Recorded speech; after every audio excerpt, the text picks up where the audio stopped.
Have you ever questioned what everyone believes? Your smartphone has three sensors inside: a microphone, a gyroscope, and an accelerometer. They capture sound, detect tilt, and measure motion. Your ear has exactly the same three types of sensors, all inside a space the size of a coin, and they were built first, about 300 million years ago. The first sensor, the cochlea, it's not a microphone, it's a Fourier decomposer.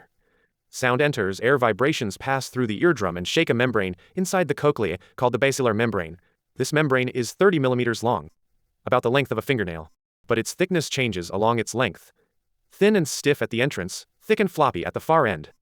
So high frequencies vibrate most at the entrance, and low frequencies vibrate most at the far end.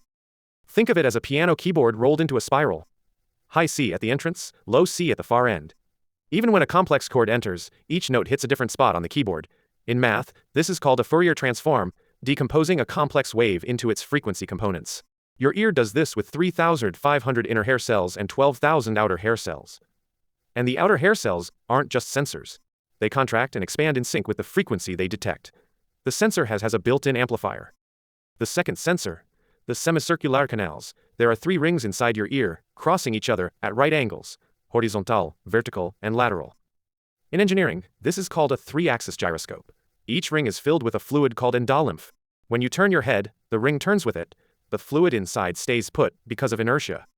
The lagging fluid pushes against a bulge called the ampulla, bending the hair cells inside. Turn your head right, and the fluid in the horizontal canal pushes left. Left hair cells fire, right hair cells quiet down. Your brain reads this difference to calculate the direction and speed of rotation. It's the same principle as the gyroscope in your smartphone. The difference is the phone uses a chip. Your ear uses fluid and cells. The third sensor, the vestibular organs, also called the otolith organs. Two small sacs, the utricle for horizontal movement and the saccule for vertical. The mechanism is elegant. On top of the hair cells sits a jelly-like membrane, and on top of that, tiny calcium carbonate crystals. They're called otoliths, literally ear stones.